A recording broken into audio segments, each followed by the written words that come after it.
To get started, fold your fabric in half so that there's 2 layers, and then place your pattern on top, making sure the fabric's nice and flat underneath, and then go ahead and cut out the pattern.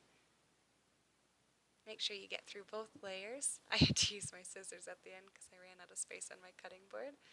If you folded your fabric and cut on the fold, make sure you cut that fold open so that it's 2 separate pieces.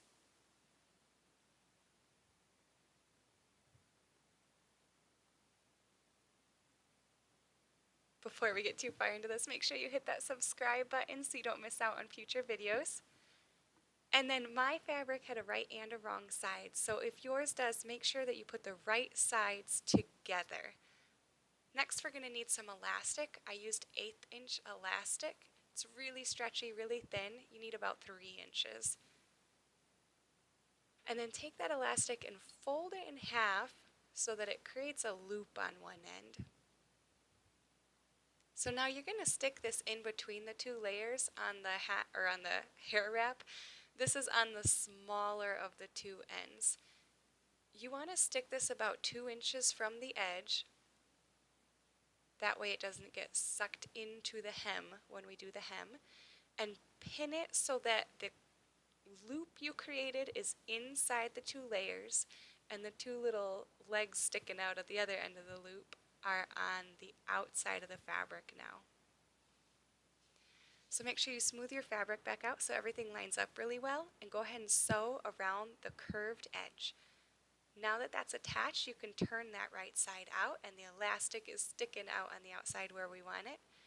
So then take the flat edge and fold it in about 1/2 inch, 3/4 inch, and sew around that to hem that.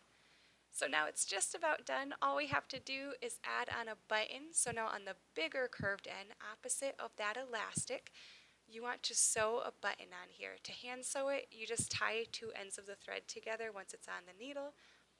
And then you start on the inside, come to the out, and go through your button a few times.